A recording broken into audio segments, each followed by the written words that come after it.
اس کو نہیں بتائیے فون کریں.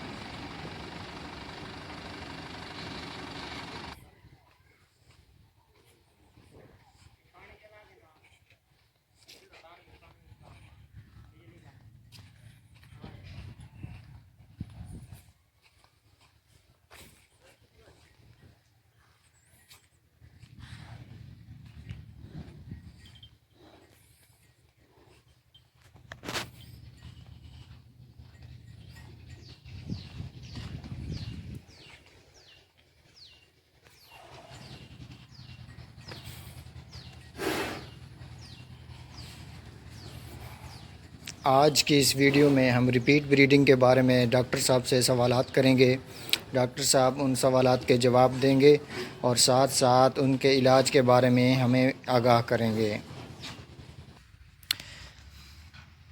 تو جی فارمر فرینڈز، آج ہمارے ساتھ موجود ہیں ڈاکٹر اسد حنان سلیمی صاحب، اور ان کے ساتھ موجود ہیں محمد فیصل رضا صاحب، فارمر ہیں ہمارے گاؤں کے.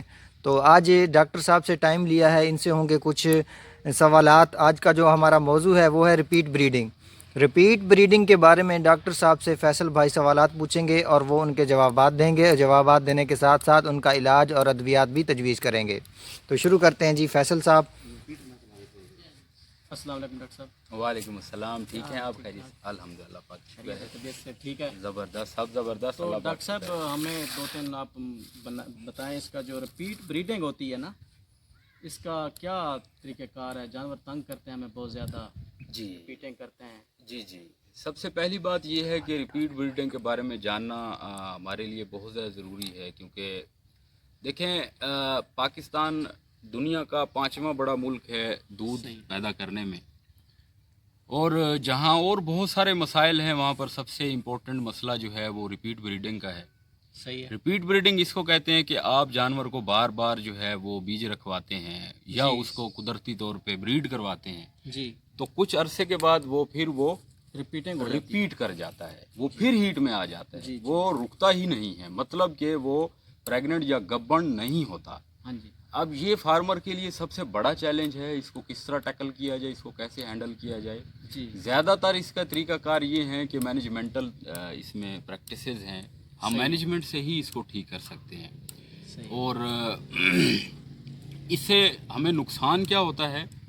آپ یہ دیکھیں کہ آپ نے کسی جانور کو بریڈ کروایا جی، اور اس کے بعد وہ 21 دن کے بعد، 30 دن کے بعد، 40 دن کے بعد یا 60 دن کے بعد بھی پھر ریپیٹ کر جاتا ہے، وہ پھر ہیٹ میں آ جاتا ہے. تو اس دورانیے میں دیکھیں آپ اس کو خوراک کیا دے رہے ہیں. آپ نے اتنا زیادہ اس کو خوراک بھی دے دی ہے، سارے معاملات کریں تو یہ سراسر آپ کی اس جانور کا کسان پر کیا اثر ہے؟ مقصد اس بالکل اس کا گہرا اثر ہے. سب سے بڑا اثر یہ ہے کہ وہ پیسے ضائع کرتا ہے، وہ اس لالچ میں رہتا ہے. کیونکہ دیکھیں ہمیں فارم پہ چاہیے کیا ہوتا ہے، ہمیں پروڈکشن چاہیے، ہمیں زیادہ سے زیادہ کٹے بچڑے چاہیے تاکہ دودھ بھی زیادہ بنے اور ہمارے فارم کی ہر سال ہماری گائے جو ہے بچڑا دے. ہمارا کہنا بھی یہی ہوتا ہے، مستقبل ہے فارمر کا. بالکل ہم چاہتے بھی یہی ہیں کہ ہمارا جو فارمر ہے وہ خوشحال ہو. اور فارمر کیسے خوشحال ہوگا؟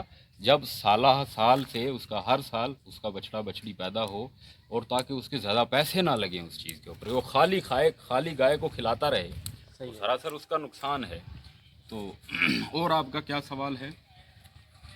تو یہ تو بہت خطرناک بیماری ہے، اس کا تدارک کیا ہے اب ہمارے لیے؟ بالکل آپ نے بالکل اچھا سوال کیا. اس میں تدارک اس کا یہی ہے کہ سب سے پہلے اپنے ڈاکٹر کو جو ہے وہ اپروچ کریں. ڈاکٹر کو اپروچ کریں جو کہ باقاعدہ طور پر پڑھا لکھا، جس کے پاس ڈگری DVM جس کو کہتے ہیں وہ ہو، تاکہ وہ اس کے ریپروڈکٹیو ایشوز کو اندر سے چیک کرے. وہ باقاعدہ طور پہ اس کے اندر چیک کرے گا اور دیکھے گا. اب جو ہمارا تجربہ ہے اس سے ہم نے ریپیٹ بریڈنگ کو کیسے ڈیل کیا، جب ہم اندر جاتے ہیں ریکٹل پرپیشن پہ، اندر ریکٹم میں جاتے ہیں، ہاتھ ڈالتے ہیں، تو ہمیں یہ پتہ چلتا ہے کہ یا تو اووری میں مسئلہ ہوتا ہے جو سب سے زیادہ کامن ہے. جی اووری کیا ہوتی ہے؟ اووری بیضہ دانی جس کو کہتے ہیں، یہ چھوٹے چھوٹے 2 دانوں کی طرح، جیسے ایک بیر ہوتا ہے اس کی سائز کے بچہ دانی کراس کر کے سائیڈوں پر ہوتی ہیں. اس کے اندر اب سب سے امپورٹنٹ مسئلہ سسٹ کا ہے. سسٹ 2 طرح کا ہوتا ہے. سسٹ بولتے ہیں چھوٹے چھوٹے بلبلے بن جاتے ہیں بچہ دانی کے اوپر، اووری کے اوپر، بچہ دانی نہیں اووری کے اوپر چھوٹے چھوٹے بلبلے بن جاتے ہیں، ان کو سسٹ کہتے ہیں. वो बार बार रिपीट करवाते हैं। हार्मोनल लेवल, एस्ट्रोजन सबसे इम्पोर्टेंट हार्मोन है हीट में, वो फिर सेक्रीट होता है, ज़्यादा सेक्रीट होता है, जिससे वो बार बार रिपीट करते फिर हीट में आ जाती है। वो प्रोजेस्टेरॉन एक हार्मोन है, उसको वो बढ़ने देता ही नहीं है, जिससे प्रेगनेंसी रुके, वो प्रेग्नेंट गब्बन हो, वो नहीं होती। अब सिस्ट दो तरह के हैं, एक फोलिकुलर सिस्ट है, एक ओवेरियन सिस्ट होता है। ज़्यादा आपके कहने खतरनाक का ये मकसद है कि जो यहाँ के देसी डॉक्टर हैं उनको इन बीमारियों को पता ही नहीं है, वो ऐसे ही हमसे लूट मार कर रहे हैं, वो ये सबसे गहराई तक important- जा ही नहीं रहे मरज की। वो इस चीज़ को देखते हैं क्योंकि उनको इतनी ट्रेनिंग दी ही नहीं जाती। ये हुकूमत को इस चीज़ में देखना चाहिए कि आप 6 माह 5 माह में कोर्स करवा के क्या सिखा देते हैं। सही है। क्या उसने सिर्फ एआई ही करनी है, बल्कि होना यूँ चाहिए कि उसको पता हो कि सिस्ट क्या होते हैं, और रिपीट ब्रीडिंग का मसले यहीं से ही तो निकलते हैं, सिस्ट से। अब देखें, अब सिस्ट में ये होता है कि वो बार बार आएगी। अब उस डॉक्टर को, वो जो एआई टेक्नीशियन है, वो डॉक्टर नहीं है, उसको ये चाहिए उसको चेक करे कि सिस्ट तो नहीं है, फिर उसको ये पता हो कि उसके ऊपर फैट चढ़ जाती है। वो ओवरीज के ऊपर जब फैट आ जाती है, वो तो सरासर वो नुकसान है। फार्मर 2-2 3-3 साल भी एक ही जानवर को लेके रोता रहेगा, हाय ये गब्बन नहीं हो रही है, प्रेग्नेंट नहीं हो रही, मैं बार बार थक गया हूँ, ये पैसे खा रही है, बच्चा भी नहीं दे रही, दूध भी नहीं दे रही है, बहुत बड़ा नुकसान। आखिर कसाई को देना पड़ता है, आखिरकार वो कसाई को ही देना पड़ता है। फैट चढ़ जाती है तो फैट को कैसे ठीक किया जाए। अब एक ये तरीका है, मैनुअल उसको रिमूव किया जाए, फैट को मैनुअली रिमूव कर दिया जाए, हाथ से उसको साफ किया जाए। सही है। और नंबर 2, अगर इन्फेक्शन हो, अब एक मैंने बताया इसका वजह क्या है रिपीट ब्रीडिंग की, कि ओवेरियन सिस्ट हो जाते हैं। सही है। दूसरी वजह ये है कि इन्फेक्शन हो जाता है। अगर इन्फेक्शन हो जाता है तो उससे जो डिस्चार्ज होता है, जो बाहर मादा निकलता है जब गाय हीट में आती है, सही तो है। वो लेसदार होता है, ये नॉर्मल होता है। पानी की तरह अगर आए तो वो शफाफ है, क्रिस्टल है, जिससे आर पार देखा जा सकता है। अगर ऐसा मादा बाहर निकल रहा है तो वो वाला मादा हीट वाला होता है। हाँ, जबकि अगर इस तरह हो कि जैसे पीप बाहर आ रही हो, या दूध की तरह गाढ़ा सियाल मादा बाहर निकल रहा हो, तो वो इन्फेक्शन का जो है वो अलामत, इन्फेक्शन की अलामत होती है। उसको फिर हम एंटीबायोटिक से ठीक करते हैं। पेजरीज कहलाती हैं वो एंटीबायोटिक जो अंदर रखी जाती हैं।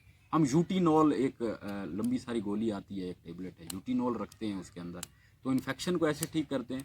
लेकिन ये दूसरी बात है। पहली बात सिस्ट वाली बात होती है कि हम सिस्ट को कैसे ठीक करें। पहले सिस्ट को चेक करें, फिर उसके बाद उसको, अब उसका ट्रीटमेंट क्या है। सही है। उसके अद्वियात या ट्रीटमेंट, जी। इंजेक्शन के बारे में आप हमें बता दें, चलो, जो हम खुद लगा सकें। बिल्कुल बिल्कुल। अब एक इंजेक्शन PGF2 अल्फा, सही है। हार्मोन है PGF2 अल्फा, PGF2 अल्फा। जी, जब कंफर्म हो जाए, ये किस कंपनी की मेडिसिन है? ये गाजी ब्रदर भी इंपोर्ट कर रहा है इसको। सही है। अच्छी मेडिसिन है, ये अच्छी ठीक है। इंजेक्शन है।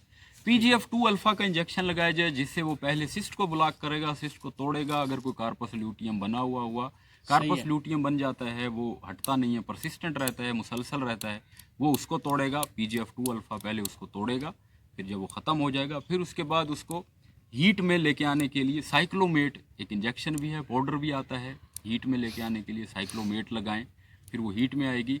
इन सारी ये कर लिया, फिर उसके बाद उसको 1 घंटा पहले, AI करने से पहले डेलमेरालीन का इंजेक्शन लगाएं।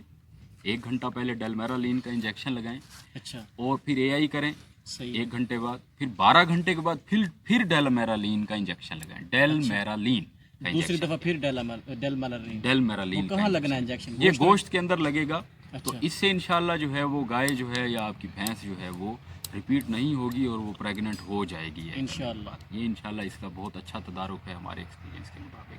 थैंक यू डॉक्टर साहब, और आपका ये जो मशवरा है इंशाल्लाह हम आप दिखाते हैं हमारे किसान भाइयों को, तो वो इस इंशाल्लाह इस अमल को वो दोहरा के अपने कीमती जानवरों को बचा सकते हैं, कि बजाय इसके कि वो साल में वो प्रेग्नेंट नहीं हो रहे थे। तो हमारी वीडियो देखने का शुक्रिया। आप हमारे चैनल अगर अच्छा लगे तो इसको सब्सक्राइब करें, लाइक करें, शेयर करें, और अगर कोई आपके पास मुफीद टिप्स हैं तो वो हमें कमेंट्स में ज़रूर बताइएगा।